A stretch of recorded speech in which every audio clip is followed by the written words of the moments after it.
My name is Cora. I'm the 65th generation descendant of the great ghost hunting master, and I run a live stream channel offering face readings, feng shui consultations, and exorcisms. During my first stream, I got a call from a girl asking what major she should choose in grad school to best support her future husband. I was blunt. Let's be real, I don't think grad school is in the cards for you. She was brimming with confidence. My boyfriend's family is on the board of directors for several universities. Getting into grad school is a piece of cake.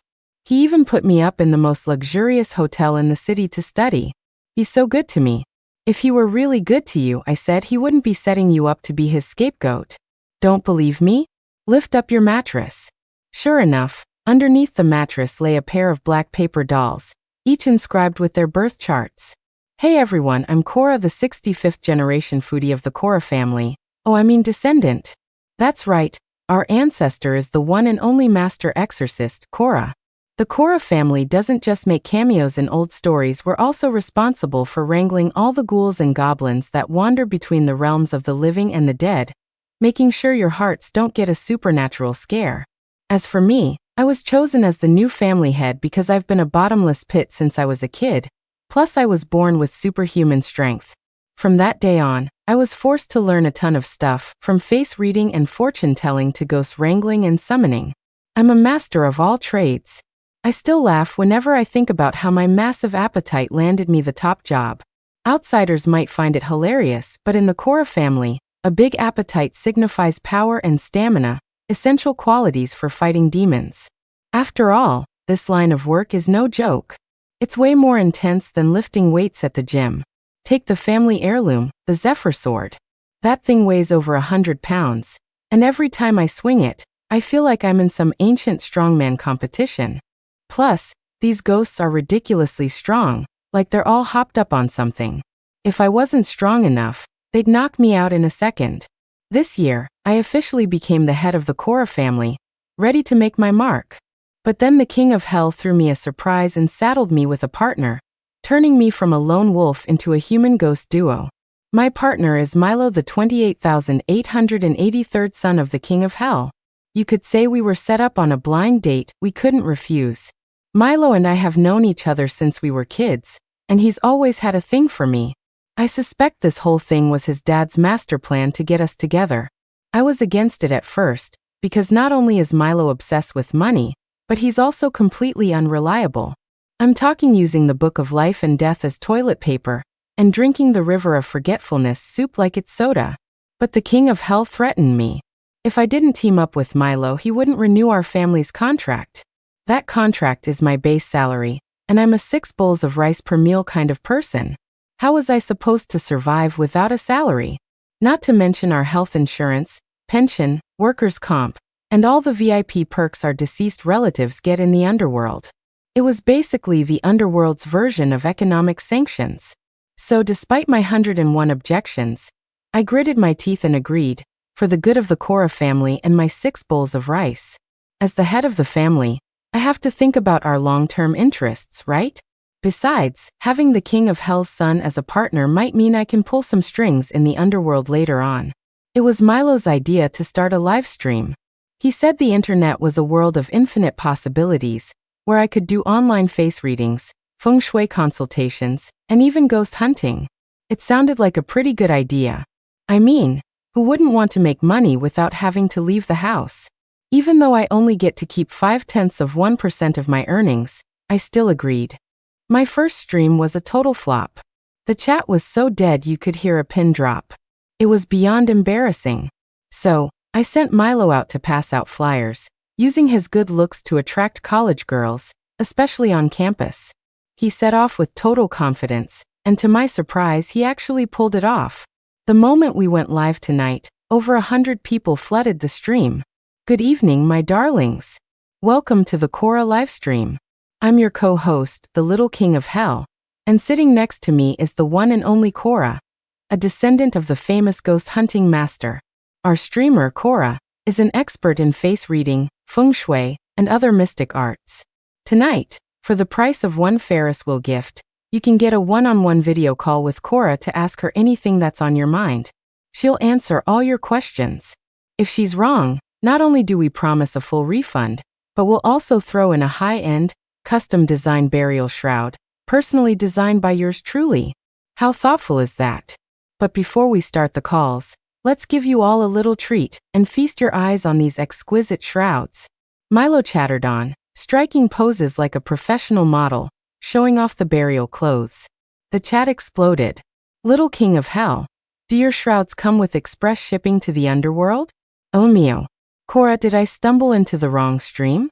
Is this for face readings or pre-planning my funeral? This is killing me. If the shroud doesn't fit, do you offer exchanges for ghosts? Hey, little king of hell, do the shrouds come in a bikini style? You gotta stay fashionable, even in the afterlife. I stood to the side, watching Milo's performance, not knowing whether to laugh or cry. No wonder he was so insistent I start a stream. He was just trying to push his own side hustle. What a shameless profiteer. But seeing as his little stunt was making the viewer count skyrocket, I decided to let it slide.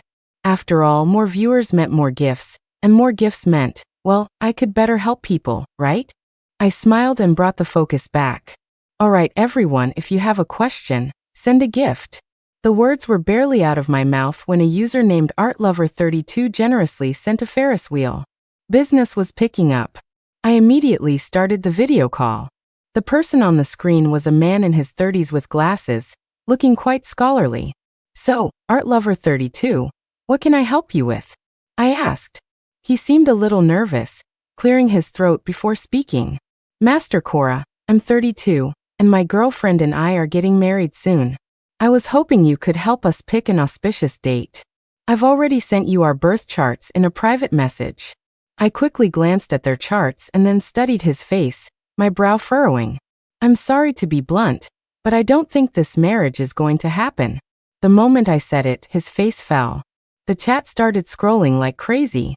Master Cora, are you running a psychic stream or a breakup service? Haha. Dude's face looks more horrified than the time I saw a ghost. Master Cora, you should have softened the blow. Like, while you two may not get married, you could always consider being buried together. Wait, did I miss something? Is this a wedding consultation or a masterclass in dumping someone? Little king of hell, do you have matching shrouds for couples? I think this guy might need one.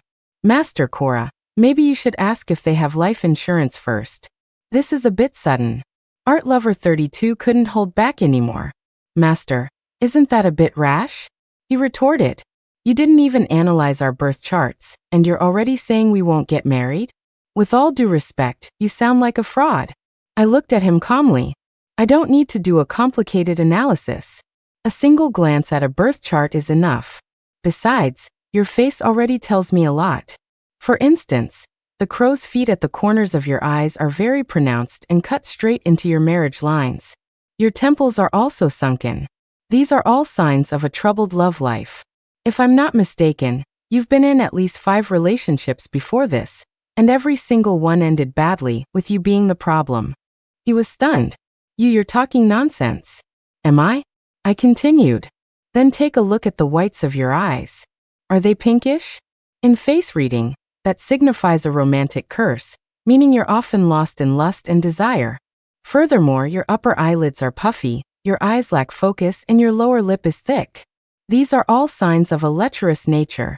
I bet you're no stranger to certain establishments, are you? In my experience, a person with an excessive libido not only hurts their financial luck, but also drives away true love, attracting nothing but toxic relationships. As soon as I finished, the chat was on fire again. Accurate. Master Cora is a psychic. A friend of mine has a face just like that, and he really did get divorced. He's surrounded by toxic flings. Agreed. +1, my cousin's eyes are always pinkish like that, and now he's a serial dater. None of his relationships last more than 3 months. Thinking face, I guess there's some truth to this face reading stuff. I'm gonna go look in the mirror and see if I have a lecherous face. Jester, Master Cora, you should start a class on improving your face reading. Sign me up. Facebomb. My ex had a face just like that. No wonder we broke up. So that was the problem. Perhaps swayed by the one-sided support in the chat, ArtLover32 finally snapped. If you don't know how to pick a wedding date, just say so.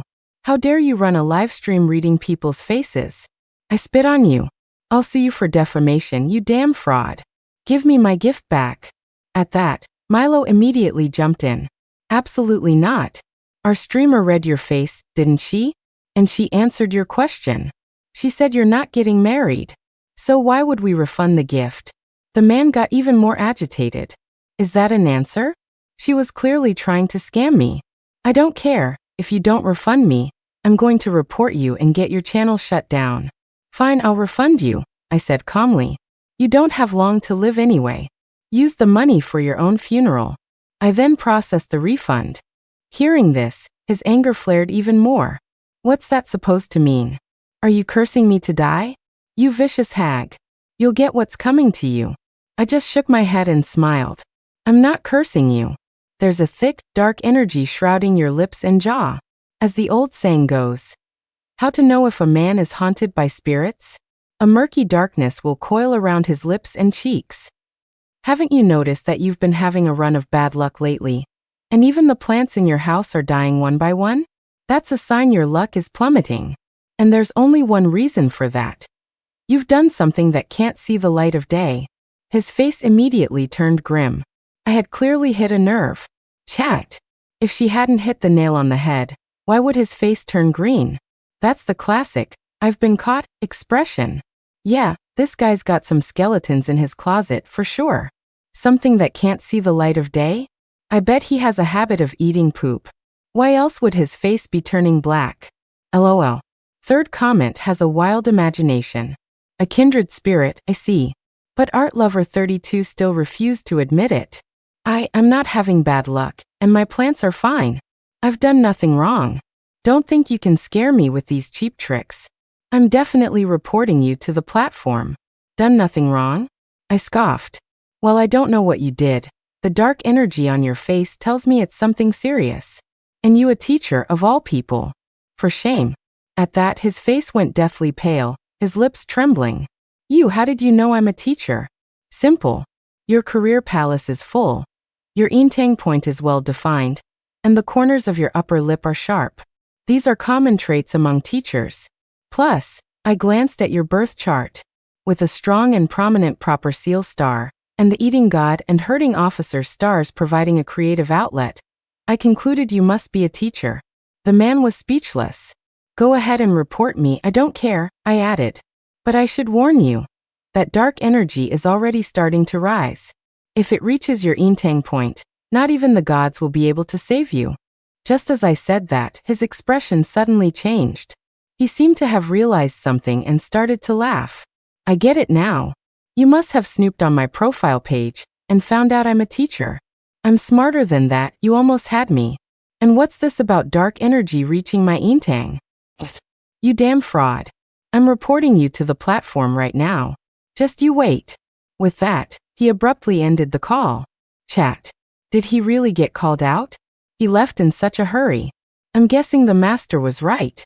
Did Master Cora really not snoop on his profile? This is starting to feel like a detective show. If this guy really did nothing wrong, why would he get so defensive? Looks like the master's prophecy is coming true. To be honest, I wasn't trying to scare him. When dark energy rises to the intang, the spot between the eyebrows, it's a bad sign. A mild case means minor illnesses and a streak of bad luck. A severe case means a sudden disaster, or even death. I could also tell this dark energy was likely related to a spirit, but everything is subject to cause and effect. Since he didn't ask for my help, I couldn't just intervene. As for reporting me to the platform, I wasn't worried at all. Milo was always bragging about his million-strong army of imps in the underworld. He could just send one or two of them to make sure the relevant people never saw the complaints. Heh. Sure enough, without me even having to ask, Milo was already messaging his underlings in the underworld. That boy really is obsessed with money. I thought the man's departure would clear out the stream. But to my surprise, not only did the viewer count not drop, but more people started pouring in. Soon, another Ferris wheel GIF lit up the screen, this time from a user named SpoiledBrat99. When the call connected, a beautiful young woman appeared on screen. The walls of the hotel room behind her were dotted with condensation, making the space look incredibly damp. On the nightstand behind her were 2 picture frames, which looked like sweet photos of her and her boyfriend. Seeing this, I couldn't help but frown. "Hey there. Your room looks pretty humid." She glanced back. "Yeah, we're having a weird humid spell lately. It's so annoying." "A humid spell?" I asked, confused. "It's early November." She shrugged. "Maybe because we're near the mountains. Anyway, let's not talk about that. Master Cora, I'm a senior in college, about to apply for grad school. So you want to ask about your applications?" I asked. She smiled and shook her head. "Nope." Now I was curious. "Then what do you want to ask?" She looked at me earnestly. "I want to know what I should major in to be a lucky charm for my future husband." I sized her up and then said bluntly, "I think we need to get our priorities straight here." She looked a little confused. "Priorities? What do you mean?" I didn't mince words. "Let's be real, I don't think grad school is in the cards for you." Chat. "Master, are you trying to turn this stream into a support group for single people with that kind of direct hit?" "Master Cora, your ability to crush dreams is sharper than any grad school exam." "But I love it, haha. Grad school and being a lucky charm for a husband? That's a huge leap. Girl, are you writing a thesis on the correlation between graduate studies and spousal fortune?" The master's response is more dramatic than getting your test scores back. This girl's expression is priceless. I expected the girl to get angry like the man before her, but surprisingly, she just shook her head with a smug smile. "Master, I'll give you one more chance." "Say that again." I looked her straight in the eye and said slowly, as the saying goes, "How to know if one will fail? Look for the red thread like veins in their eyes." You have a red thread like vein running through the whites of both of your eyes. In face reading, this means you'll have bad luck with exams, so you won't succeed in getting into grad school. Furthermore, your eyebrows are very low, and your eyes are cloudy. Spoiled Brat 99 scoffed. "So what? The ancient texts say, how to know if one will face prison? Their brows will be low, their eyes dark and murky. I'm afraid you might have some jail time in your near future." Before I could finish, she cut me off. "Master, I wasn't going to say anything, but I can't help it. To be honest, my boyfriend's family is on the board of directors for several prestigious universities, so getting into a master's program is no problem for me at all. As for your talk about jail time, that's even more ridiculous. I haven't done anything wrong, so how could I possibly get in trouble?" I fell silent, just staring at her quietly. Chat. I think Master Cora is right. A friend of mine had low, dark brows, and he actually got sentenced for assault. It really came true. Master Cora's analysis is spot on. This young lady needs to be careful, or she might end up as the star of her own prison drama. This girl is so naive, thinking her connections will protect her from everything. She didn't expect her own face to tell on her. I think this girl should listen to the master. After all, if you could trust men, pigs would fly. Seeing my silence, Spoiled Brat 99 smirked, looking rather pleased with herself. "What? Nothing to say? I knew you were a fraud. I'll let it slide this time, and I won't report you. But if I see you scamming people on here again, I won't be so nice." She was about to hang up, but I sighed softly and stopped her. "Miss, if your boyfriend loves you as much as you say, why would he put you up in a hotel that's teeming with resentment?" My words made her pause. She shot back, how did you know my boyfriend arranged this hotel?" Before I answer that, let me ask you 2 questions. When you were 5 and 14, did you have a near-death experience, like a car accident or a drowning incident?" Her face changed and she looked uneasy. How did you know that?" "Just answer the question," I insisted. She nodded. "Yes. When I was 5, I almost drowned in a river, and I was in a car accident when I was 14. And you're exactly 23 this year, right?" I continued. She looked puzzled. "Yes, but what does this have to do with my boyfriend?" "Everything," I explained. "From your face, the areas on your forehead known as Sikong and Korajung have noticeable indentations. This indicates you'll attract a disastrous relationship between the ages of 23 and 24. The scar on your left eyelid, according to the 9 cycle of life face reading method, foretells that you will face calamities at ages 5, 14, and 23. You're 23 this year. Combined with the other signs on your face, this calamity is very likely related to your boyfriend. Furthermore, the scar on your eyelid is currently surrounded by a dark energy. This means your boyfriend intends for you to become his scapegoat. Spoiled Brat 99's brow furrowed, her expression grave as she seemed to be deep in thought. And when you sleep at night, I continued, do you often have the same dream? And is there a woman in that dream? Her face grew even heavier, but she still wouldn't admit it. No, I haven't been dreaming at all. My boyfriend is wonderful to me. This is the most expensive hotel in the city. Why would he want me to be his scapegoat? He's always buying me nice food and gifts. I won't let you slander him like this. I shook my head and sighed. If you don't believe me, you can lift up the mattress you sleep on. In my experience, there's definitely something hidden under there. She challenged me, and if there's not, I replied firmly, I'll refund your gift and shut down my live stream for good. My determination seemed to sway her. Fine. Then I'll prove you wrong. With that, she moved to lift the mattress. What happened next sent the entire stream into a frenzy. As she lifted the mattress, 2 black paper dolls, stacked one on top of the other and bound with string, were revealed, lying right in the middle of the bed frame.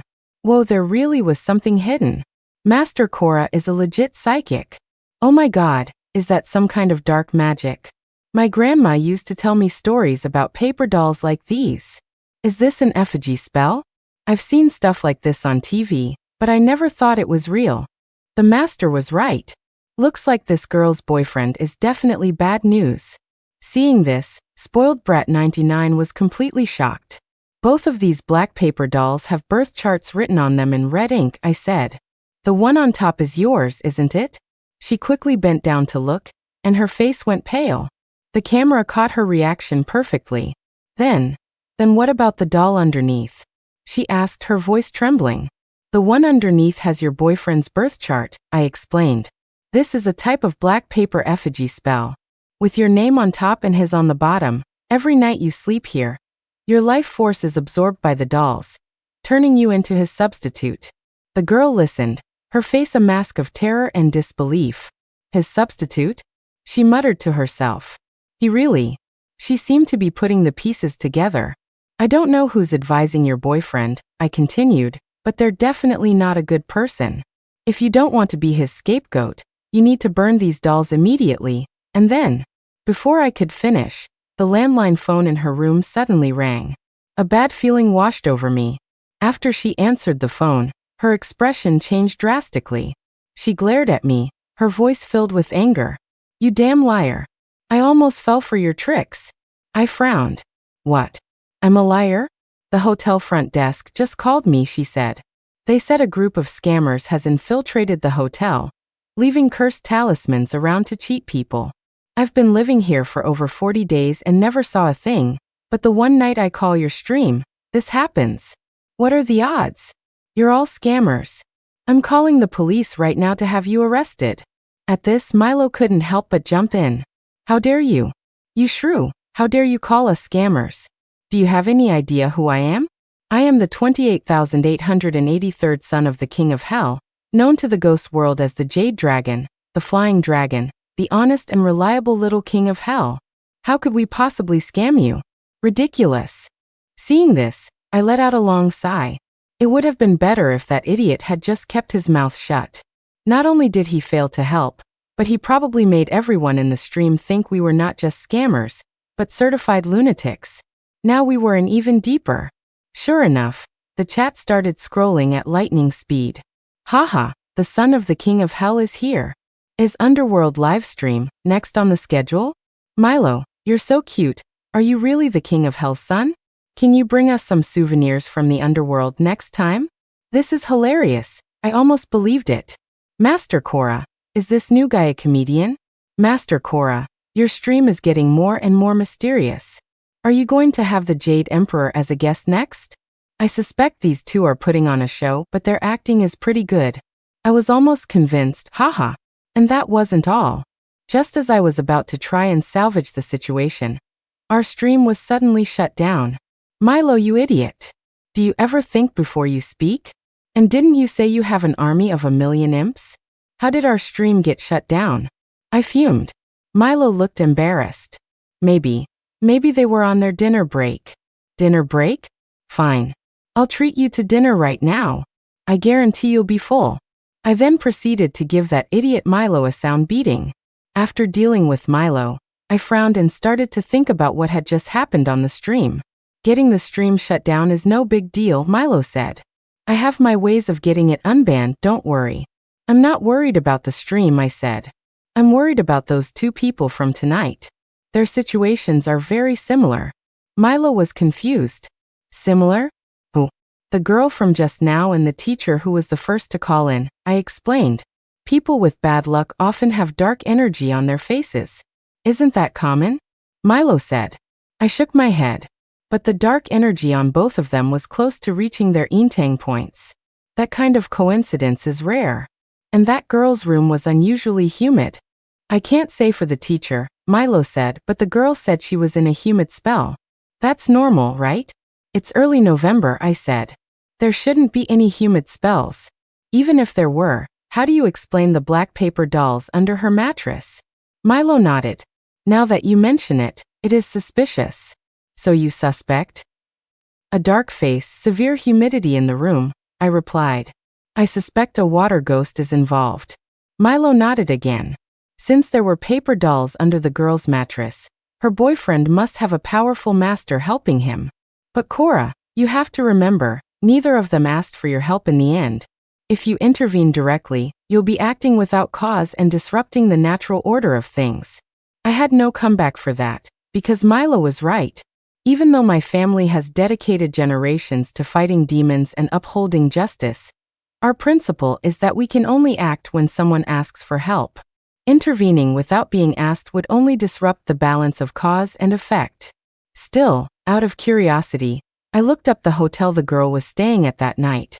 That money-grubbing fool Milo was not about to let our livestream channel stay banned. Sure enough, 2 days later, the stream was back online. What tricks did you pull this time? I asked him, curious. He shrugged it off. Nothing much. Just used a little dream-walking technique and slipped into the CEO of the streaming platform's dream. And how did you convince him in the dream? I pressed. Milo grinned. Simple. I made him swim in a septic tank for 2 days straight. When he got tired, he had a little picnic by the edge of the tank. After 2 days of that, he finally couldn't take it anymore. He agreed to unban us and even promised our stream would never be shut down again. Hearing this, I didn't know whether to be angry or amused.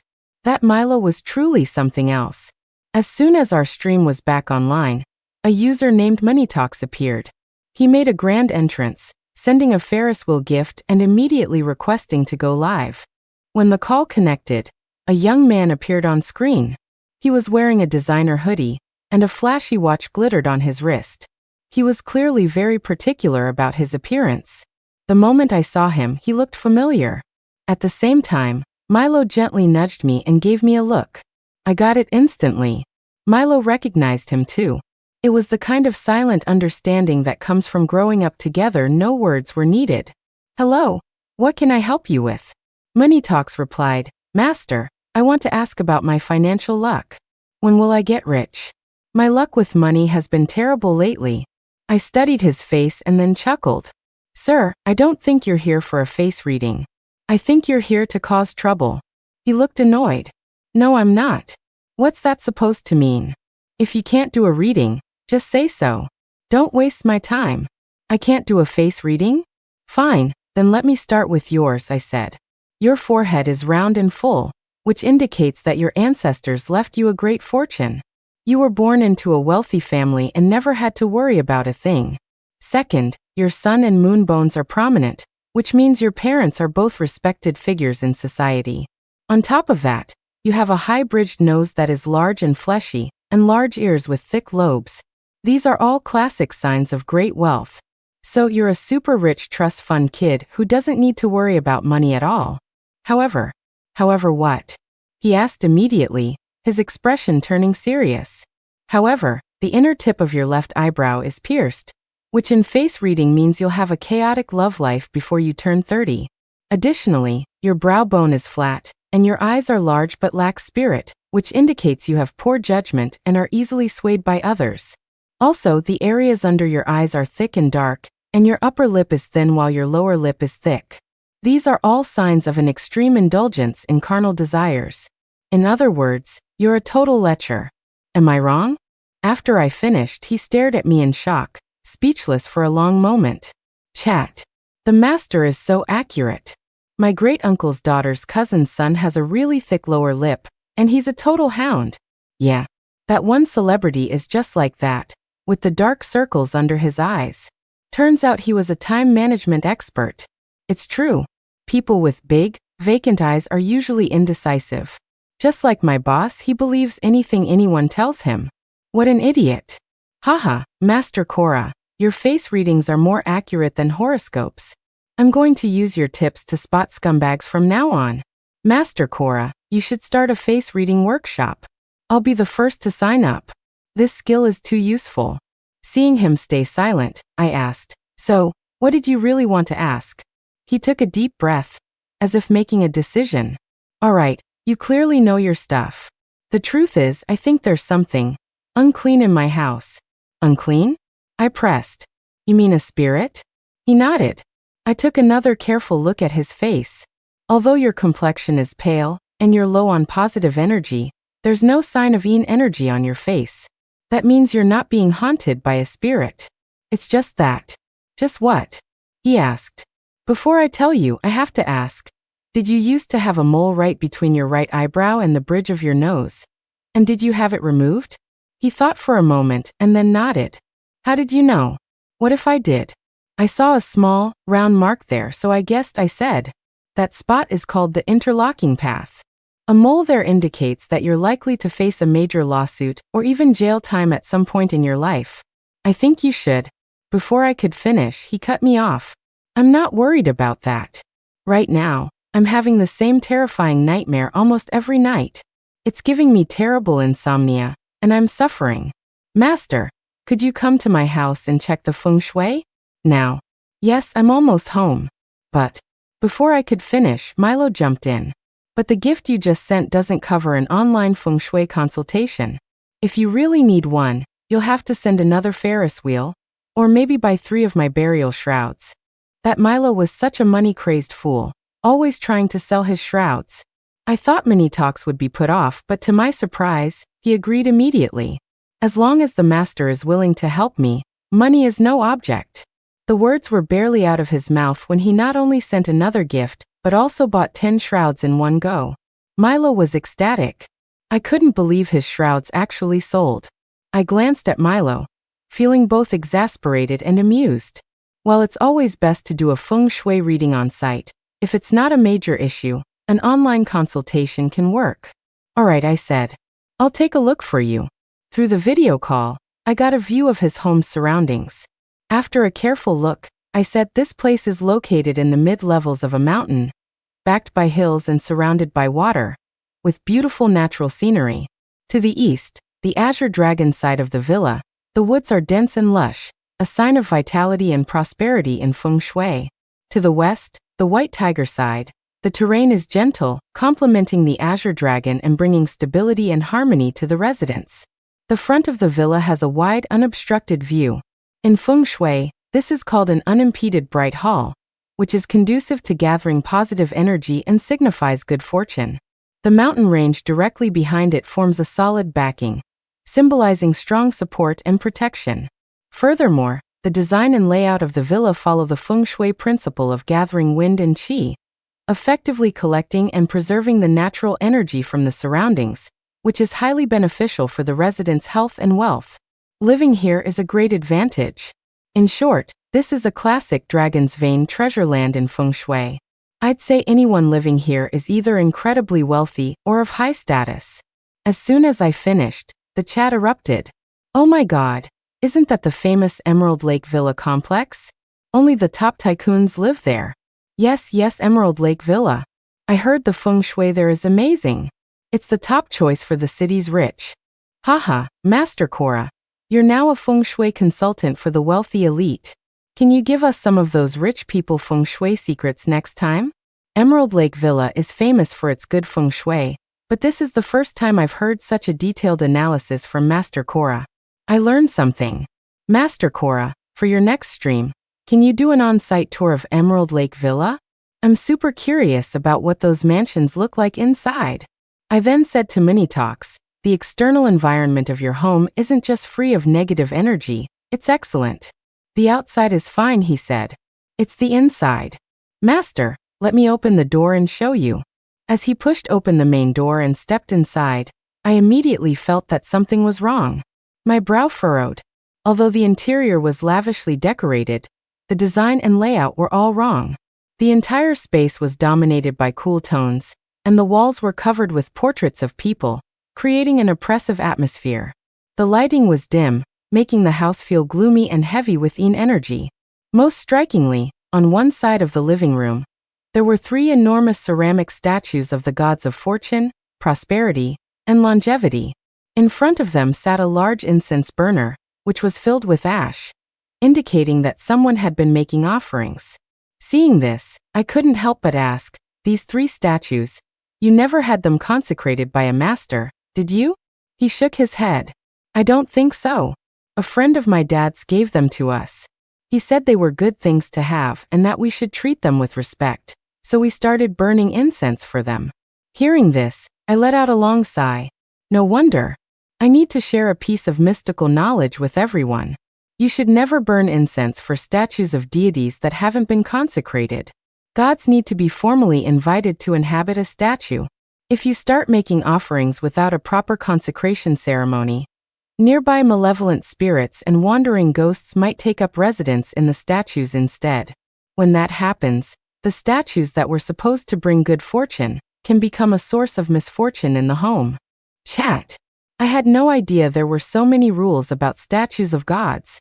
Looks like from now on, if I get a statue, I need to find a master to consecrate it first.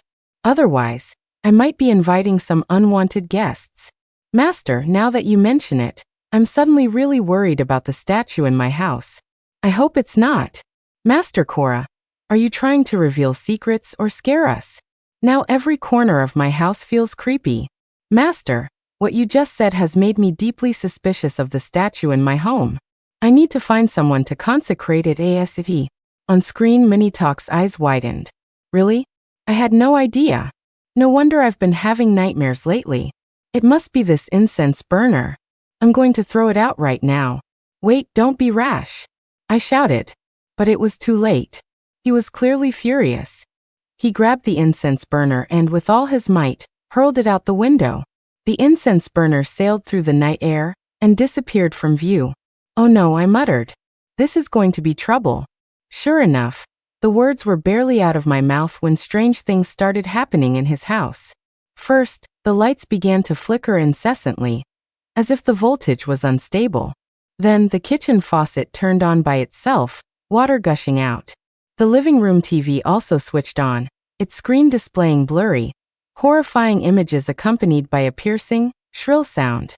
The cups and plates on the dining table started to vibrate, clattering against each other. Even more terrifying, the faces of the 3 large statues of fortune, prosperity, and longevity twisted into ferocious, malevolent expressions, as if something inside them had awakened, a shiachi evil energy seeping through the ceramic. The viewers in the stream saw it all, and comments flooded the chat. Oh my God, what's happening? Is this a coincidence or is there really something unclean in there? Master Cora, look. The faces on those statues really did change. This scene is straight out of a horror movie. I've got goosebumps all over. Mini Talks, are you okay? Should we call the police for you? Is this stream turning into a horror livestream tonight? I'm scared, but I also want to keep watching. What do I do? At this point, Mini Talks was so terrified he made a dash for the front door, but no matter how hard he pushed, it wouldn't budge. What's happening? Master Cora, what do I do now? Please, you have to save me.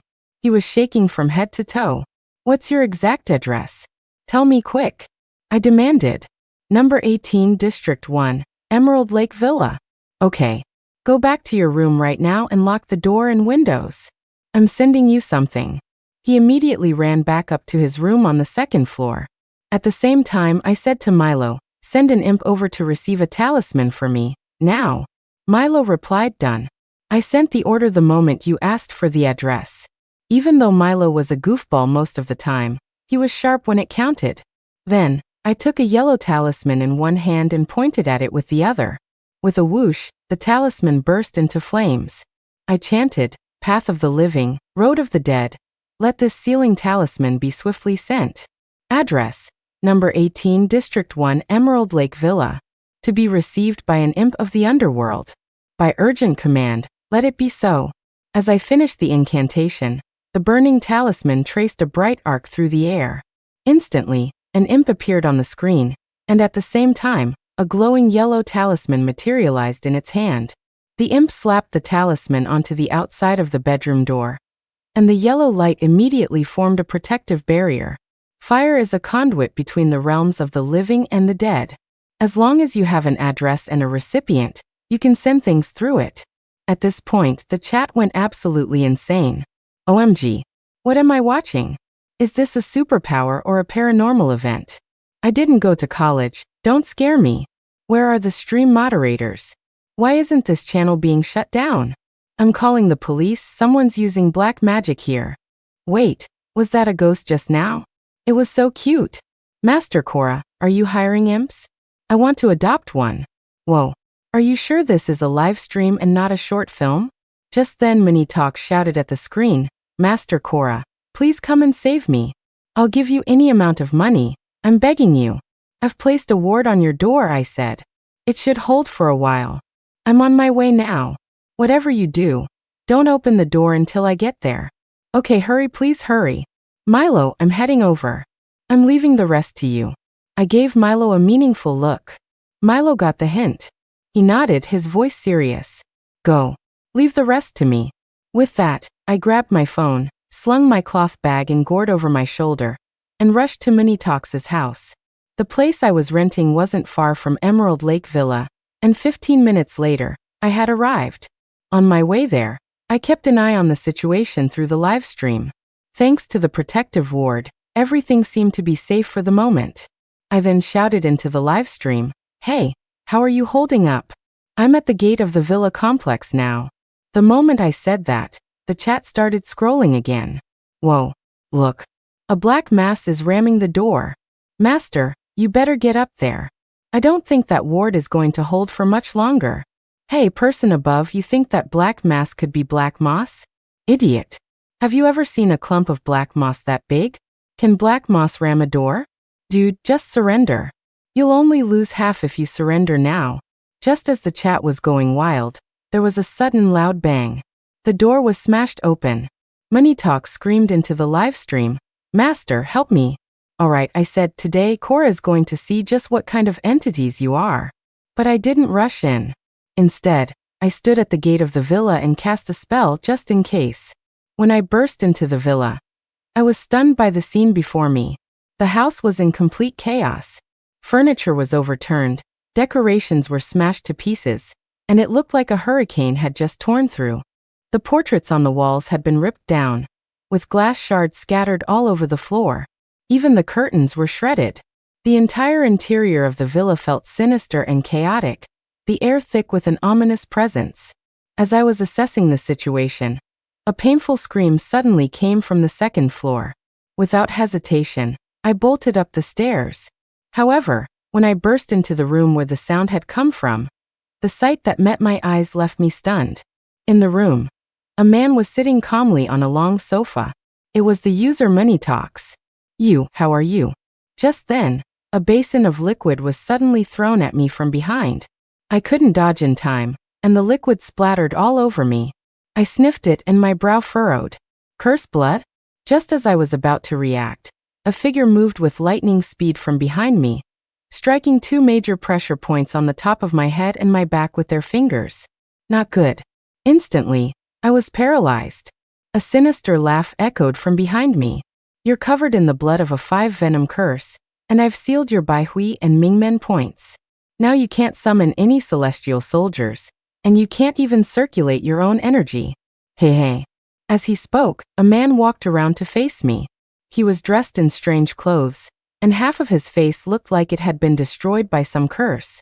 The flesh was rotted away, revealing the muscle and bone underneath. The other half of his face was fine, but his cunning, treacherous eyes were unsettling to look at. He took my cloth bag, my gourd, and the phone hanging around my neck, then tossed them all out the window. I thought the descendants of the Cora family were supposed to be so impressive, he sneered. Turns out, you're nothing special. I stared at him. Who are you? At that moment, the young man who had been sitting mini-talks stood up, a smug smile on his face. He's the dark sorcerer I hired specifically to deal with you. Hey. My brow furrowed. Although alarms were blaring in my head, I remained outwardly calm. So you connecting with me on the live stream and saying your house was haunted was all just a ploy to lure me into a trap? Moneytalks nodded, his smile widening. That's right. This was all an elaborate setup. I have no beef with you. Why would you do this? Since your phone has been thrown out, I might as well tell you everything so you can die knowing the truth, he said. Normally, I'd have no reason to mess with you, but you just had to stick your nose where it didn't belong.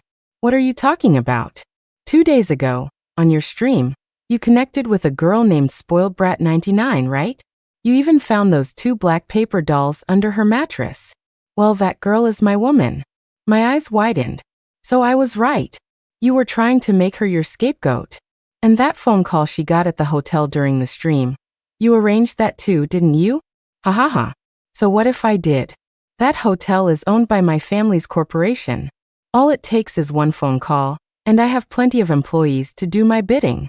As for that stupid woman, I just threw some money at her, fed her a few sweet lies about getting her a guaranteed spot in a master's program, and she'd do anything I said. She actually thought she was going to marry into the family one day.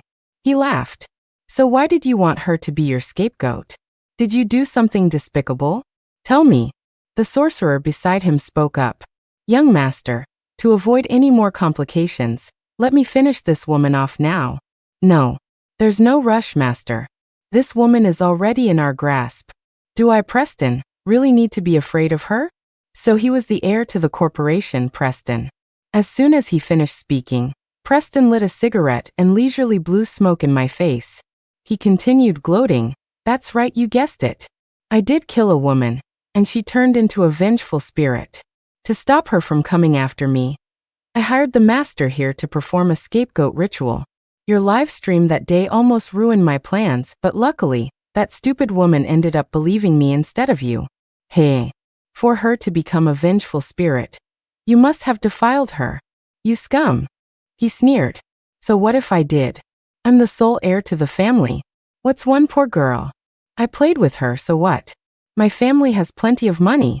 I can afford the most expensive lawyers and the most expensive sorcerers. This had nothing to do with you, but you just had to get involved. Fine. This day next year will be the anniversary of your death. He gave the sorcerer a look, signaling him to make his move. The sorcerer laughed sinisterly. Even if you are a Cora descendant, you're no match for my soul-binding spell. Once I pull out your soul, you'll become my puppet, another powerful tool for me to control ghosts and demons with. Ha ha ha. He was about to begin his spell, but at that exact moment, a puff of smoke erupted from my body, quickly spreading through the air. When the smoke cleared, the sorcerer was shocked to find that where I had been standing, there was now only a straw doll. This was a technique passed down through my family for generations, the straw man decoy spell. It had successfully tricked the sorcerer into thinking he had captured me, when in reality, he had only caught a decoy. While the sorcerer was still stunned, I darted forward, rushing into the room with lightning speed. Using my fingers like a sword, I quickly struck his Baihui and Mingmen points, sealing his energy channels and preventing him from using his powers. Then, I recited an incantation. By the power of my ancestor, let evil retreat and righteousness prevail. Let this binding spell lock you in place. By urgent command, let it be so. As I chanted, my fingers traced a series of glowing golden seals in the air, which then shot out and wrapped around the sorcerer, immobilizing him. The sorcerer's face was a mask of disbelief. He struggled to break free from the binding spell, but it was useless. Impossible, he said, his voice trembling in terror. How could you? I smirked. To be honest, I cast the straw man decoy spell before I even entered the villa, just for this moment. The bag, gourd, and phone you threw out the window were just illusions created by the decoy. While you were ambushing me, the real me was already hidden outside the door, waiting for the right time. Besides, this binding spell only works on those who are possessed by demons or evil spirits. It has no effect on humans. Since you were able to use the 5 venom curse blood on me, it proves you've been practicing demonic arts. As long as you have demonic energy, you can be bound. Seeing the tables turn so drastically, Preston panicked. He suddenly pulled a butterfly knife from his waist and lunged at me, as if to cut me down. But before he could even get close, I reached out, effortlessly grabbed the large sofa next to me, and heaved it at him like a beanbag. Crash! The sofa sailed through the air in a graceful arc and landed squarely on top of him. After all, I am the strongest of my generation in the Korra clan, and those 6 bowls of rice per meal aren't for nothing. Chat. Master Korra's strength is insane. She's stronger than an ox. Maybe we should call her Korra the Ox Strong. I'm starting to suspect Master Korra uses sofas as dumbbells for her daily workout. That strength is incredible. Did Master Korra eat some spinach? Popeye has nothing on her. That scene just now scared me so bad I dropped my toilet paper in the toilet. What am I supposed to do now? Hey, person above, I have a spoon. You're welcome. Ha ha. The real phone had been hanging around my neck the whole time. Everything Preston and the sorcerer had said had been broadcast live. The whole world knew now. Even though the sorcerer was immobilized, he still managed a cold laugh. You think you've won just by capturing us? Today is the 49th day. The hour of the rat has already passed. That vengeful spirit has probably already made her move. Even if you rush over there now, you won't be in time to save that girl. She's dead meat. Ha ha ha. I smirked. I wouldn't be so sure about that. I've already made my own arrangements. The sorcerer was taken aback. Arrangements? I casually tapped my phone, and my live stream connected to another. A few seconds later, a familiar face appeared on the screen. It was the user from 2 days ago, Spoiled Brat 99. Just as the sorcerer had said, the vengeful female spirit had indeed appeared. Her form was shrouded in resentment, and she was furiously choking Spoiled Brat 99, her eyes filled with rage. Preston, you bastard! You ruined my life, and now I'm here to take yours. Apparently, the spirit had been deceived by the sorcerer's spell, and had mistaken Spoiled Brat 99 for Preston. The moment she finished speaking, the spirit swiftly possessed the girl. Having been haunted by the spirit for 49 days, Spoiled Brat 99's life force was at an all-time low, while the spirit's energy was at its peak, making possession effortless. Next, the spirit controlled Spoiled Brat 99's body, and made a beeline for the window, intending to make her jump. Seeing this, I shouted, Milo, you idiot! Are you going to do something, or are you just waiting to collect her body? At that critical moment, a giant, four-headed lizard suddenly appeared. 2 of its long, wet tongues shot out, precisely wrapping around Spoiled Brat 99's body and preventing the tragedy. Relax, Korra, Milo's voice came through the screen, a hint of smugness in it. I had Fortunato on standby. I was just waiting for this moment. I couldn't help but sigh.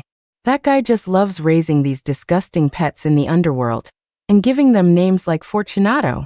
It's ridiculous. However, the chat instantly went wild. Are we sure that lizard didn't escape from the set of Jurassic Park? This is intense. Milo's pet's name is so down to earth, Fortunato, ha ha ha.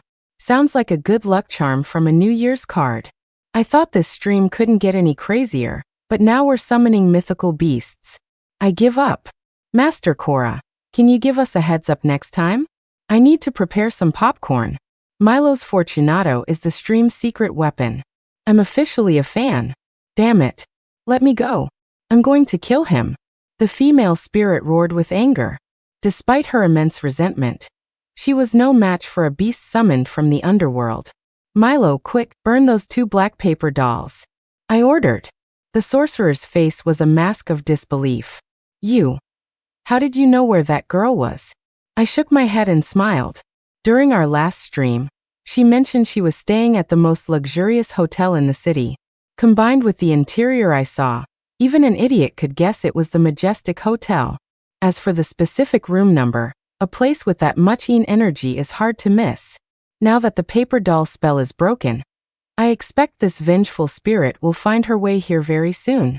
Sure enough, as the black paper dolls were burned, the female spirit seemed to snap out of her trance. She looked around in shock, realizing the person in front of her wasn't Preston. Then her eyes flashed. She took a deep sniff of the air, and a few seconds later her eyes widened, filled with murderous intent. Preston, I've finally found you. I'm going to make you pay for what you did. With that, she instantly transformed into a gust of wind and flew out of the window. Ghosts aren't like people, they can move through space in an instant. Sure enough, a moment later, a fierce gust of wind blew in, and the female spirit appeared, bringing with her an intense, chilling presence. Her face was ashen, her eyes bloodshot.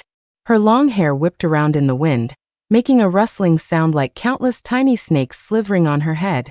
A faint red glow surrounded her body, a manifestation of her powerful resentment, which seemed to make the room's temperature drop suddenly. Seeing the sudden appearance of the spirit, Preston's face went deathly pale, and he trembled with fear. Preston, do you remember me? The female spirit asked in a low, hollow voice. Mia, he stammered. You. How did you find me? So, the spirit's name was Mia. Before Mia could answer, I interjected. When a person becomes a vengeful spirit, it's because they died with immense resentment and an unfulfilled obsession. They will remember the scent of their killer forever. As long as that person is still alive, the spirit will find them, even if they flee to the ends of the earth. The scapegoat spell your sorcerer used before worked precisely because it used your scent and birth chart to trick her. Mia stared at Preston with hatred in her eyes. Preston Qian, you defiled me and then had me killed. Today, I will make you pay with your life. But just then, Preston quickly pulled a round box from his pocket and opened it. A cloud of black smoke billowed out, forming a grotesque cursed demon made of various venomous insects. This cursed demon looked like a writhing mass of centipedes, spiders, scorpions, and other poisonous creatures, all tangled together into a constantly squirming monster that emitted a foul stench. Its sinister aura was bone-chilling. The cursed demon instantly blocked Mia as she lunged forward. I looked at the sorcerer and said, So you really are using a 5-venom cursed demon? The sorcerer sneered. You figured it out too late. Now all of you will become food for my cursed demon. Ha ha ha. As he spoke, the sorcerer tried to force his internal energy to break through the sealed pressure points, but after several attempts he failed. How can this be? This is impossible, he exclaimed, his face a mixture of confusion and shock. I smirked. This is a unique sealing technique of the Korra family. It not only blocks your pressure points with internal energy, but also contains the power of my ancestors' talismans. Your evil energy can't possibly break through this seal. Without the support of your internal energy, you naturally can't maintain control over the 5-venom curse demon. Sure enough, without the sorcerer's power to sustain it, the cursed demon dissolved into a swarm of centipedes, spiders, scorpions, and other venomous insects, which then swarmed all over the sorcerer's body, biting him ferociously. Ah! Ah! The sorcerer screamed in agony. Help me! Help me!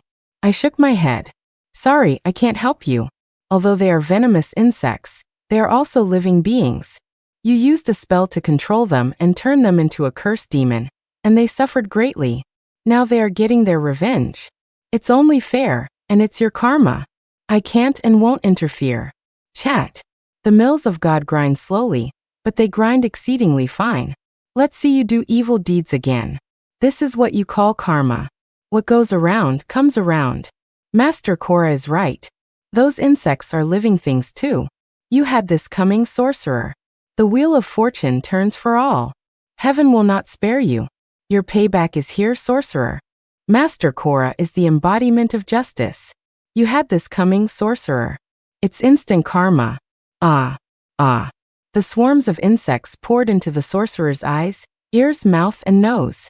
In less than a minute, he was bleeding from all 7 orifices and finally, he dissolved into a pool of blood and died. Next, I took a gourd from my waist. This was a treasure passed down through my family for generations, the purple gold gourd, which possessed the powerful ability to subdue evil spirits. I spoke to the insects in a clear voice. Insects, your vengeance is complete. You no longer need to exist as a cursed demon. Come to me, and I, in the name of my ancestor, will help you find release. I opened the gourd's lid and chanted, by the command of my ancestor, let the purple gold gourd show its power. Let the cursed demons suffering end today. Let the light of release guide you. I collect your venomous forms and turn you into a gentle breeze. By urgent command, return to the righteous path and ascend to the heavens. A flash of purple light appeared, and all the insects were sucked into the gourd. At this point, Preston, still pinned under the heavy sofa, was scared out of his wits after witnessing the sorcerer's gruesome death. He pleaded with me, Master Cora, I'll give you $1 million, no 5 million. Please help me get rid of this spirit, Mia. My parents have tons of money. If you help me, I'll ensure you live a life of luxury and wealth. I scoffed, you want me to save you? It's not impossible. But first, I want to know what you did to this young woman that made her become a vengeful spirit just to get revenge on you. He quickly denied it. Nothing, I didn't do anything. This bitch was just obsessed with me. I didn't even like her. Her suicide had nothing to do with me. Before he could finish, Mia roared, you're lying. I never liked you. You violated me, and then you killed me to silence me. Today, I will send you to your grave. Just as Mia was about to act, I quickly stepped in to stop her. She glared at me with murderous eyes. You dare to block me? Aren't you afraid I'll kill you too? I gave a cold, confident laugh. Even though you've become a vengeful spirit, there are levels to this. Red, blue, purple, gray, black, you're currently just at the most basic level, red. Do you really think you can touch me with your current power? Mia gritted her teeth. Then let's find out. She lunged at me. Seeing this, I once again used a binding spell. With a flick of my fingers, Mia's spirit was enveloped in a golden light, instantly immobilizing her. Damn it. Damn it. She struggled desperately, but she couldn't move. It's useless, I said calmly. You can't break my binding spell with your current abilities. She questioned me angrily. Why are you helping that scoundrel Preston? Why? That guy paid me on the live stream to check his feng shui and catch a ghost, I said. So I have a responsibility to finish my job. However, if he really did something heinous, I won't interfere with his karma. That's why I need to know the truth. She was silent for a moment, then said fine. In that case, I'll tell you the whole story. My name is Mia Lee, and I was a student at Starbright University. Then Mia began to recount the story of her murder. Mia, as the captain of the school's dance team, had been practicing almost every night in the dance studio for an upcoming intercollegiate dance competition. One Saturday night, she went to the dance studio on the 6th floor of the campus sports building as usual. At first, everything was normal, but soon after, she started to feel dizzy and short of breath. She tried to call her roommate for help, but no one answered. As time went on, she felt her whole body go weak, and her consciousness began to fade. Just then, a man wearing a mask walked into the dance studio. Mia begged him for help, but instead of helping her, he lunged at her, pinning her down with his leg while his hands frantically tore at her clothes. Mia tried to fight back, but she had no strength. She could only watch as she was violated. When the masked man was about to leave, Mia started to regain some feeling in her body. Unwilling to let him get away, she took advantage of a moment when he wasn't looking and ripped off his mask, only to be shocked to find that it was her classmate, the heir to the corporation, Preston. Mia angrily confronted him, threatening to call the police. This completely enraged Preston. He then used his own belt to strangle Mia from behind, intending to kill her to silence her. Mia struggled with all her might, but she was no match for him. Soon Mia lost consciousness. At this point, Mia was crying hysterically. I'll never forget what that monster Preston did to me that night. He said that a poor girl like me was born to be his plaything, and that his family had so much money, he wouldn't even have to go to jail. Why? Why do rich people get to do whatever they want? I glared at Preston. Tell me, is what she said true? Preston trembled as he denied it. Master Cora, you can't believe this woman, she's lying. I didn't rape her, and I certainly didn't kill her. Otherwise, the police would have arrested me long ago. How could I still be here? I sneered. No. Do you think Mia would frame you with something as serious as her own violation? Preston continued to deny it, so I decided not to waste any more words on him. Fine.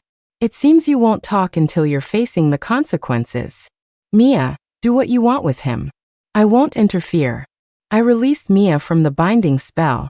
Furious, Mia immediately rushed toward Preston and possessed him. Preston had long been indulging in women, so his positive energy was already weak. On top of that, carrying the box with the 5 venom curse demon had made his energy even heavier, allowing Mia to possess him easily. I knew what was about to happen would be quite violent, so I covered my phone's camera. Once possessed, Mia began a frenzied act of revenge. Under the control of the vengeful spirit Mia, Preston's body began a series of self-abusive acts. She first made him slap himself hard across the face, over and over, each blow echoing loudly as his cheeks quickly swelled and reddened. Next, Mia kicked the sofa out of the way. She jumped onto a table, and then leaped off violently, each landing making Preston's knees crack with a painful sound. She repeated this action several times, each time worsening the injuries to his body. Most shockingly, Mia then used Preston's own hands to rip out his 2 front teeth. Blood immediately gushed from his mouth, streaming down his chin, and dripping onto the floor. Preston's agonized screams echoed through the room, his voice already muffled by the loss of his teeth. Ah! Master Cora, save me! Save me! Preston pleaded. Mia said coldly, Preston, you scum, go to hell. She controlled Preston's body and made him crawl toward the window, intending to make him jump. At that critical moment, I quickly recited an incantation. With a flick of my finger, a golden light shot out, ejecting Mia's soul from Preston's body. Preston, if you don't tell the truth, I won't step in next time, I warned him sternly. His mouth full of blood, Preston trembled. I'll talk. Yes, I admit it. I did rape her in the dance studio that day, and I did strangle her with my belt. I did think about killing her at that moment, but what? Spit it out. I pressed. Preston stammered, but at the last second, I let go. I didn't strangle her to death. I really didn't. She was still breathing, I swear on my life. Mia furiously retorted, you're lying. You're the one who killed me. You murderer. Preston quickly defended himself. I didn't. I admit I raped you, and I admit I strangled you, but when I left the dance studio, you were definitely still breathing. I got scared. I just wanted to have some fun, but I never intended to kill anyone. Murder is a serious crime. I don't want to go to prison. I slammed my fist against the wall in anger. You're still lying at a time like this. Fine, Mia, do whatever you want from now on. I won't interfere. The moment I said that, Mia's eyes widened, and it looked like she was about to act against Preston. Although I said that, I was actually testing to see if Preston was telling the truth. Preston shouted, I swear I'm telling the truth. The police found her body in the lake outside the dance studio. She drowned, I didn't strangle her. Mia still didn't believe him. No. You strangled me to death, and then threw my body into the lake to destroy the evidence. It was you. I carefully observed Preston's expression, and saw that he didn't seem to be lying. I said to Mia, Mia, I don't think Preston is lying this time. Mia was incredulous. You think I don't know how I died? Don't let him fool you. I shook my head and explained, no, I believe him. If you were really strangled to death, your soul wouldn't carry such a heavy water presence. Look at yourself. Everywhere you go is damp. That's a clear sign of someone who drowned. This made Mia pause. She began to doubt her own perception. I drowned. No. You're lying to me. You're lying. You're in this with him. I'll kill you both. Her emotions flared, her resentment surging, and it looked like she was about to attack. I quietly prepared a hand seal, just in case. Suddenly, a voice cut through the tense atmosphere. Mia, you did drown. Your time of death was on the 29th day of the 7th lunar month, at the end of the hour of the pig, which is 10:50 p.m. on September 13th. I turned to see Milo. Standing next to him was a young woman. I recognized her as the user Spoiled Brat 99. Mia looked at them suspiciously. You're lying. Why should I believe you? Milo stepped forward, holding a thick book. I'm not lying. This is what's recorded in the Book of Life and Death. It's never wrong. The Book of Life and Death recorded the lifespans and deaths of all humans and animals, but due to the laws of karma, it couldn't reveal the identity of the murderer in cases of wrongful death. Chat. Haha, the Book of Life and Death is out. Should I ask for tomorrow's lottery numbers? Milo, can the Book of Life and Death find me a girlfriend? I've been single for too long. I need a change of luck. Milo, does the Book of Life and Death say when I'll be as thin as a lightning bolt? Waiting online, it's urgent. Can I pre-order being a rich kid in my next life? Can the Book of Life and Death arrange that in advance? This has to be a short film, right? They have to be actors. Otherwise, this is too crazy. Mia stared at Milo, puzzled. The Book of Life and Death? How do you have that? Who are you? Milo didn't answer immediately. Instead, he dramatically pressed play on his phone, and a burst of epic background music filled the room. He struck a superhero-like pose, his voice full of confidence. Listen up. I am the 28,883rd son of the King of Hell, Milo Yen, known to the ghostly realm as the Jade-Face Flying Dragon, the honest and reliable little King of Hell. At this, the chat exploded. Haha, I give Milo's entrance a perfect 10. Is that background music for real? Are all the sons of the King of Hell this cool? He even has his own theme music. I'm impressed. Master Korra, isn't your sidekick stealing the show? I almost forgot you were the main character. I watched Milo striking his poses and couldn't take it anymore. You idiot, is this really the time to be posing? I threw a punch, and with a loud thud, Milo slammed into the wall, cracking it. His face was all crooked. The chat burst out laughing again. Haha. Milo, you didn't even get to finish your pose before Master Korra knocked you back to reality. Master Korra, are you live streaming a monster fight or a sidekick beatdown? I'm dying of laughter.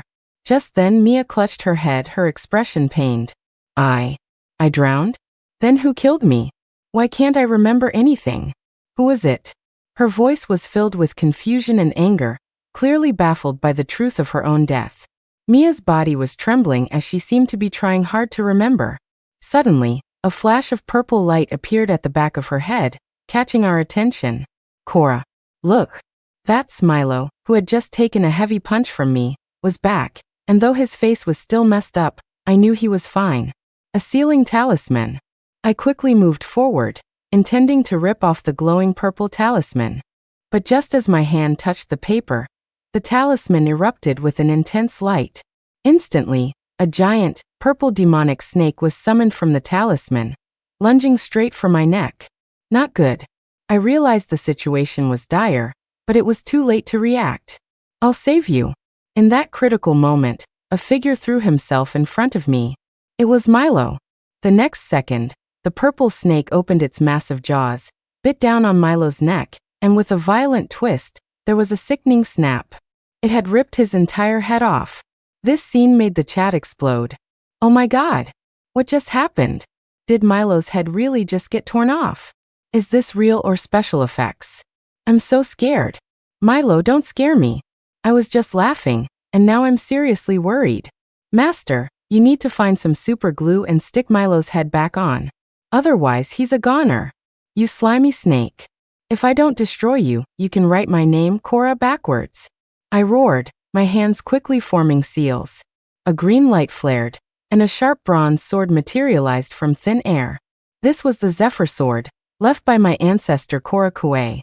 It was not only incredibly sharp, but also imbued with a powerful aura that could dispel evil. I swiftly swung the sword at the demonic snake. The blade flashed, and with a few sharp cracks, the snake was instantly sliced into several pieces. After dealing with the snake, I immediately turned to Mia and tore the sealing talisman from the back of her head. As soon as the talisman was gone, the purple light dissipated from Mia's body. Mia stood there, stunned, her eyes showing that some memories had returned. I remember now, she exclaimed. I was drowned. It was him. He killed me. He threw me from the 6th floor into the lake outside. Him. Who's him? I asked urgently. It's Mr. Artis. Mia replied. Mr. Artis? Who's that? I asked, confused. Before Mia could explain, Spoiled Brat 99, who had been standing by, interjected. Mr. Artis is the dance instructor for our school's arts troupe. Mia, are you saying he killed you? What on earth happened? Just then, a voice interrupted our conversation. Hey, Cora, you ungrateful brat. I just saved your life, you know? My head got bitten off, and you're not even going to check on me? At least help me put my head back on. The voice came from Milo's head, which was lying on the floor. You're a grown man, stop being so dramatic. Fine, fine. I grumbled as I picked up his head and placed it back on his neck. With a click, his head reattached to his body, and Milo was instantly back to normal. I glanced at my phone. The chat was on fire. Milo, are you doing a quick change head trick? Nice skills, teach me sometime. Haha, Milo's so calm even after his head fell off. I don't get underworld fashion. Milo, is your head on a spring? It just pops right back on. Ha ha ha, if this isn't a movie, I'll eat my hat. Whoa. How has this stream not been shut down yet? Is this guy really the little king of hell? It's because that fool Milo has 10,000 lives, making him practically immortal, that his old man, the king of hell, felt safe letting him partner with me to fight demons. As for why the stream hadn't been shut down, it's because 2 days ago, Milo had already secretly entered the CEO of the streaming platform's dream and given him a friendly warning. With that kind of connection, the CEO wouldn't dare shut us down. At this point, Milo was rubbing his neck, looking annoyed. This is terrible. I've already died 4 times before, and now another one. I only have 99,995 lives left.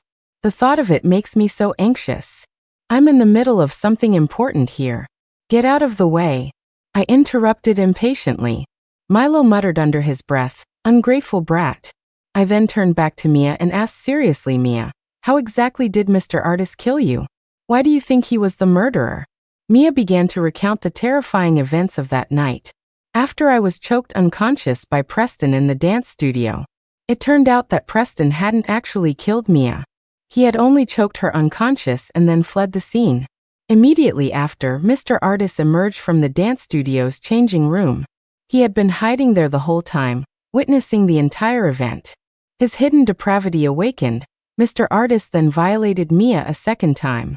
When Mia regained consciousness and tried to escape, Mr. Artis used a jump rope to choke her unconscious again. Fearing exposure, he then threw Mia from the 6th floor window into the lake outside, causing her to drown. After hearing Mia's story, everyone was in shock. Preston was furious. That bastard Artis. So he framed me. I'm going to kill him. I glared at him. You shut up. You're no saint either. I continued to question Mia. Mia, you mentioned you felt unwell while you were practicing. Did you drink anything before that? Mia recalled, I just drank some water from my thermos. Did Mr. Artis ever touch your thermos? I asked. Mia shook her head. I don't think so. The thermos never left my sight. He wouldn't have had a chance. And men aren't allowed in the girls' dorms. Hearing this, my brow furrowed. I then asked, what about your roommates? Do you suspect any of them? My roommates? Mia said. At that, her gaze shifted to spoiled brat 99 behind me. What? Is she your roommate? Mia nodded slightly. I turned and stared hard at spoiled brat 99. Preston is your boyfriend, and you're Mia's roommate. Tell me, did you put something in her thermos? Spoiled brat 99 looked down, stammering, I didn't. But the next second, she subconsciously glanced at Preston. So you're not going to be honest either, huh? Fine. Mia, if you want the truth, you get it out of her yourself. I'm not getting involved. Mia immediately floated towards spoiled brat 99, her pale face filled with rage. Tell me, did you do this to me? If you don't talk, I'll make you wish you were dead. Mia pressed her sharp fingernails against the girl's neck, releasing a bone-chillingly cold aura. Spoiled brat 99, just a student, had never seen anything like this. She was so scared she collapsed to the floor, trembling. Yes, it was me. Mia, I'm so sorry, I'm so sorry. She then burst into tears. Mia was utterly shocked, her anger turning to grief. Weren't we as close as sisters? Why would you betray me like this? Why? She demanded, her rage erupting like a volcano.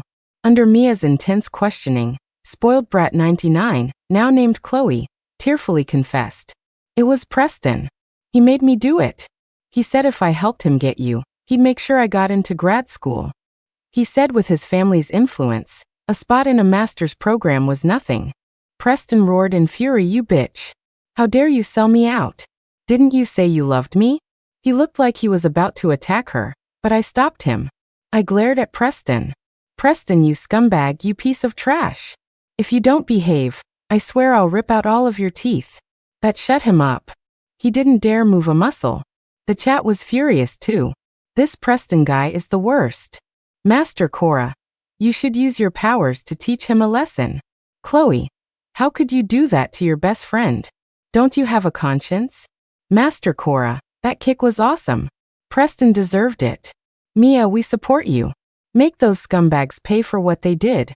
A scumbag and a bitch, a match made in. Well, never mind. Ugh. I calmly said to Chloe, keep talking. Chloe sobbed as she confessed. He also promised that if I helped him get Mia, he wouldn't leave me. He said after I graduated, he would marry me and give me a life of luxury. That's why I drugged Mia. But I swear I never meant for her to die. Mia, I'm so sorry, I'm so sorry. Hearing this, Mia finally snapped. She lunged forward and slapped Chloe hard across the face. I treated you like my best sister, and you did this to me for money and status. Today, I'm going to make you two pay with your lives. Mia then rushed forward and grabbed both Preston and Chloe by the neck. I quickly intervened. Mia, you can't kill them. Mia turned on me, enraged.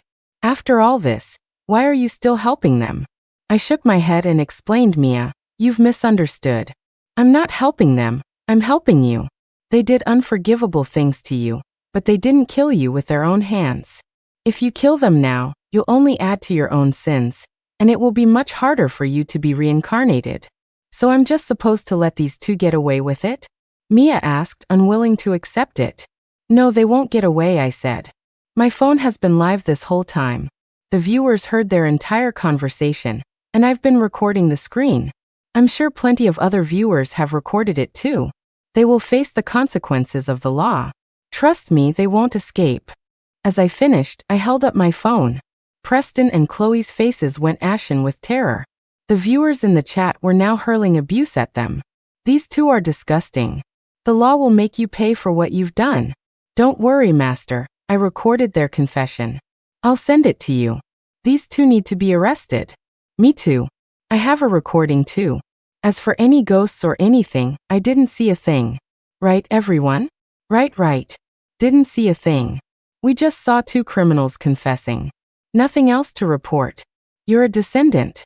All right, I'll trust you, Mia said, releasing her grip on Preston and Chloe. I had just breathed a sigh of relief when Mia spoke again, her voice filled with resolution and anger. You're right. The one who did the deed must pay the price. Whoever killed me, I will make them pay in blood. Before I could react, Mia had already transformed into a gust of wind and shot out of the window. Not good. I quickly took a small makeup mirror from my bag, used my finger to collect some of the water vapor Mia had left behind, and dripped it onto the mirror's surface. I began to chant, realms of yin and yang. Let this water mirror reveal what is hidden. Soul of Mia, show me your location. A map gradually appeared on the mirror, with a small yellow dot moving rapidly across it, marking Mia's position. Seeing this, Milo asked curiously, Cora, where is she going? If I'm not mistaken, I said, my eyes fixed on the mirror. She's going after that Mr. Artist for revenge. She must have remembered his scent from before she died. As long as she has the scent, she can find him wherever he is. Milo, I'm leaving this to you. Make sure these two scumbags are brought to justice. Milo was confused. Are you going to save that artist guy? He killed Mia, he deserves to die. You can't interfere with karma. I shook my head seriously. I'm not going to save him. I'm just worried that Mia's resentment is so strong she might hurt innocent people. I can't just stand by and watch her be damned forever because of her anger. With that, I turned and rushed out after her. After a frantic 20-minute drive, I arrived at Mia's location. The taxi hadn't even come to a complete stop before I threw open the door and jumped out. But just then I heard a scream, Mr. Artist, go to hell. I looked up to see a figure plummeting from the sky, followed by a loud thud. I ran forward. a sense of dread washing over me. When I got a clear look at the person who had fallen, I gasped. The man lying before me, his face covered in blood and clearly dead, was the same teacher who had connected with me on my first live stream. I remembered how his face had been shrouded in a thick, dark energy. It turned out he was the one who had murdered Mia. This just proved the old saying, what goes around comes around. Fortunately, apart from Mr. Artis, no one else was hurt.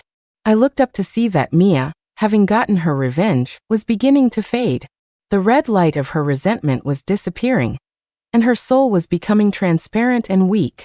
Seeing this, I quickly formed a hand seal, took a small doll from my bag, and chanted, "Open the gate for the living, clear the path for the dead. Soul of Mia, come to me now. By urgent command, let it be so." As I chanted, a yellow light enveloped Mia's soul. Her form grew calm within the light, and she was finally guided into the small doll. The doll was a magical artifact, capable of temporarily housing Mia's soul. A video quickly went viral online, showing a man with a bloodied face and missing teeth confessing his crimes. This man was Mr. Artis, who had jumped to his death the previous night. In the video, Mr. Artis confessed everything. "I am a dance instructor at Starbright University's arts troupe. 49 days ago, I murdered one of our students, Mia Lee. That day, Preston assaulted her in the dance studio. I was hiding in the changing room and witnessed the whole thing. I thought about calling the police, but I was afraid they would discover the hidden cameras I had installed in the changing room to spy on the female students." He paused, then continued.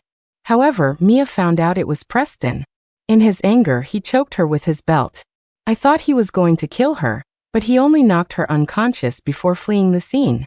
At that time, Mia's clothes were torn, revealing her beautiful body. Seeing that, I couldn't control myself. My animal instincts took over. So I locked the dance studio door and violated her a second time. But in the middle of it, Mia woke up. She fought back hard, even biting my arm, and tried to escape. Since I had already done something wrong, there was no turning back. I couldn't let her get away, or I would be finished. So I chased after her, dragged her back, and used a rope to choke her from behind. I didn't kill her then, I just knocked her out again because I wanted to frame Preston for everything. Then, under the cover of darkness, when no one was around, I threw Mia out of the 6th-floor window of the dance studio. There was a large lake outside. I knew an unconscious Mia would surely drown. Even if the police found her body later, the water would have washed away any fingerprints or DNA I left on her. And even if the police were suspicious, I had Preston to take the fall. Sure enough, Mia's body was found in the lake later, but no one ever suspected me. Everyone, I'm sorry. I am a teacher, yet I behaved like a monster. I am deeply remorseful for what I've done, and I can't face Mia's family or anyone else I've hurt. I deserve to die. I deserve to die." After saying these words in the video, Mr. Artis stood up, ran to the balcony, and leaped off. With Mr. Artis's video confession and the evidence of Preston and Chloe admitting their crimes on the live stream, both of them were eventually arrested by the police. A long prison sentence awaited them, fulfilling the prophecy I had read on their faces. With Preston's arrest, his family's corporation was also implicated. A subsequent investigation uncovered numerous serious white-collar crimes, and the family is now under investigation. Milo then asked Cora, "Do you think Mr. Artis's video confession was voluntary, or was Mia controlling him from behind the scenes?" I thought for a moment before answering. Either way, it doesn't matter anymore. The wheels of justice turn for all. Those who do evil will eventually face the consequences. That's karma, and payback is a bitch. Milo nodded in agreement. True. So, what are your plans for Mia? She got her revenge, but according to the Book of Life and Death, it's not her time to be reincarnated yet. Mia and my family have a connection of sorts, so of course I'll do my best to help her, I said. I plan to let her stay with me and help me with my work until she's accumulated enough good karma. Then I'll send her to be reincarnated. If you've already made up your mind, why do you still look so worried? Milo asked. I took a deep breath. Because there's still one thing I can't figure out. What's that? Do you remember the sealing talisman on Mia's back that night? Milo's eyes narrowed. Of course. That demonic snake broke my neck. How could I forget? My expression turned grim. That talisman on the surface was meant to seal Mia's memories. But in reality, it concealed another summoning talisman. To be able to combine two spells into one and summon a demonic snake from the demon realm. The person behind this is no amateur. Also, how did Mr. Artist, Preston, and Chloe all end up connecting to my livestream? Was it a coincidence or did someone orchestrate it? If it's the latter, what was this person's real goal? And who are they? Milo looked worried. Are you concerned this might be connected to the demon realm? I stared off into the distance, my voice low. I hope not. Otherwise, we're in for some serious trouble. I took a deep breath and looked out the window at the night sky. Suddenly, a bolt of lightning tore through the darkness, followed by a deafening clap of thunder, as if heralding a coming storm. The end.